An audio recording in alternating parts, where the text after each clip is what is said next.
இந்த வயசுக்கு முன்னாடியே உங்க குழந்தைங்களுக்கு ஆவி பிடிச்சிங்கன்னா பேரண்ட்ஸ் கண்டிப்பா வருத்தப்படுவீங்க. நம்ம ட்ரெடிஷ்னலா ஆவி பிடிக்கிற மெத்தட்ல நிறைய பெனிஃபிட்ஸ் இருக்கு. ஆனா அது எல்லாமே அடல்ட்ஸ்க்கு. சின்ன குழந்தைங்களோட ஸ்கின் அடல்ட்ஸை விட ரொம்பவே சென்சிட்டிவ். அதனால இந்த ஹாட்டான ஸ்டீம் அவங்களோட ஸ்கின்னை ரொம்ப ஃபாஸ்டா பர்ன் பண்ணும். அவங்க மியூக்கோசாவையும் ரொம்பவே இரிட்டேட் பண்ணும். இதனால அவங்க ஏர்வே டேமேஜ் ஆக கூட வாய்ப்பு உண்டு. இது எவ்வளவு பெரிய ரிஸ்க்னா, குழந்தை சடனா மூவ் பண்ணி அந்த ஹாட் வாட்டர் மேல தெரிச்சிருச்சுன்னா பர்ன், ஸ்கேல்ஸ் இது எல்லாமே ஆகலாம். இது மட்டும் ஆக்சிடென்ட்னு நீங்க நினைக்காதீங்க. இது தெரிஞ்சே நீங்க எடுக்கிற ரிஸ்க்.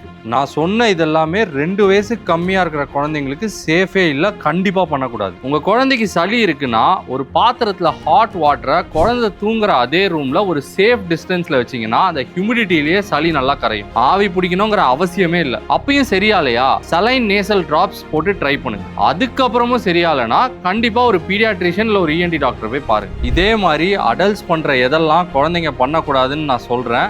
வர வீடியோஸை பாருங்க.